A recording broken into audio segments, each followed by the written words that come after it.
Kung marami pong taong gising na sa mga panahong ito, kung marami pong taong nakakaalam na, bukas na ang pag-iisip, marami nang naaabot, nakikita na hindi dating nakikita. Napakarami pa rin po ng nabubulungan at inaatake ng mga negative spirits dahil napakalaki na po ng imbalance ng frequency ng napakatagal ng panahong labanan ng Children of the Light and the Children of Darkness. Yung Children of the Light at saka Children of Darkness ay may gera pong kasalukuyan.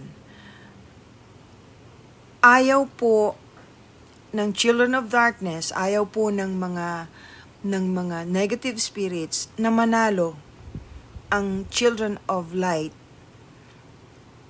sa pamamagitan ng pagtulong sa atin at paggising sa atin. Yung mga naguguluhan po ng pag-iisip, hindi mapakali, nagkakaroon ng depression, hindi alam kung paano mamumuhay. Hindi po yan kayo. Hindi po yan dahil lang sa kawalan ng pera. Dahil napakarami na po nating pinagdaan ng Pilipino nung araw. Ang dami na pong depression, pati nga po gera. Pinagdaanan natin pero nag-survive tayo. Iba po ang panahon ngayon. Yung mga taong palaging galit, palaging nakikipag-away, palaging masama ang loob, na ang pakiramdam, halos lahat ay kaaway nila, ay nabubulungan. Psychic attack po ang tawag dyan. Hindi po yan kayo. Hindi yan totoong kayo. Lahat po tayo ay may pagkakataong maging children of the light. Huwag po tayong patatalo, huwag po tayong maging baterya ng mga children of darkness o ng mga evil spirit at huwag natin payagang manalo sila. Yun po ang dahilan kung bakit kahit saang lugar ng mundo, hindi lang po sa ating mga Pilipino, marami pong nangyayaring kaguluhan. Psychic attack po yan. Ang isa pong solusyon ko dyan, na talaga pong makapangyarihan talaga, ay panalangin palagi. Think of pure thoughts.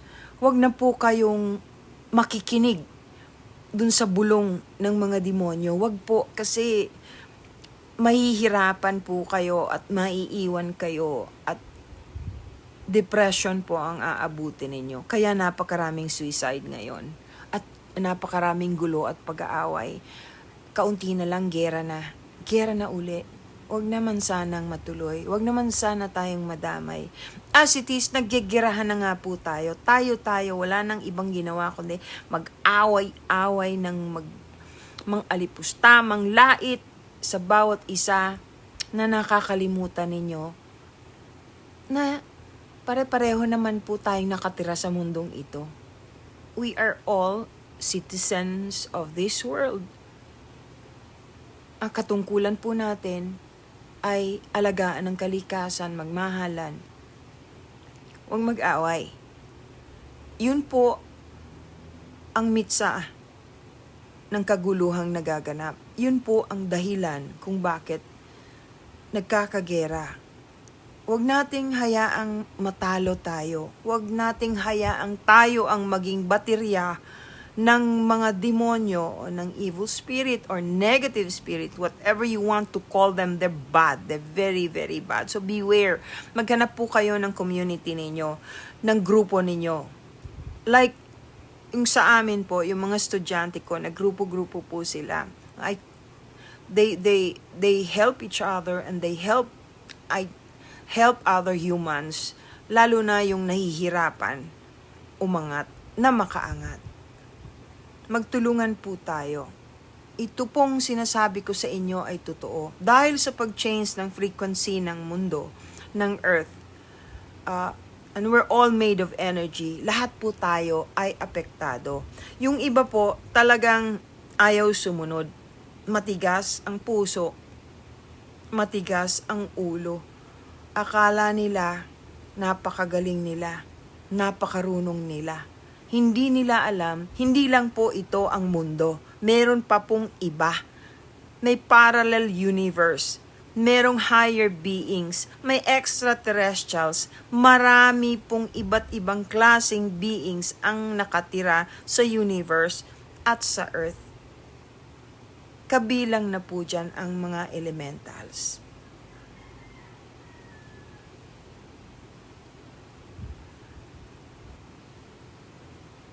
Ipinagdadasal ko po kayong lahat. Matuto po tayo magdasal. Huwag masyadong manlait. Huwag. On a lighter note,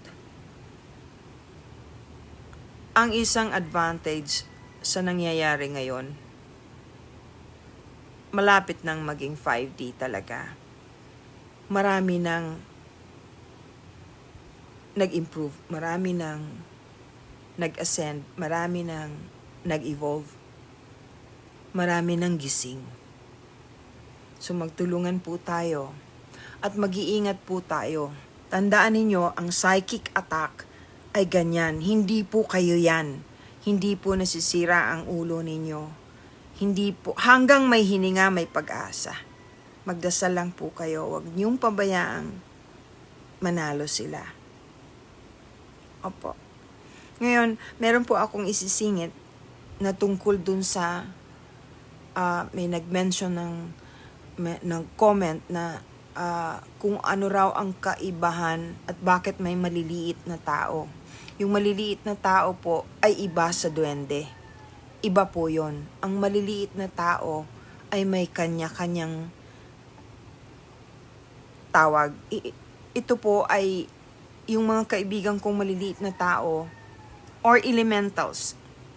Ganun na lang po. Sila po ay elementals.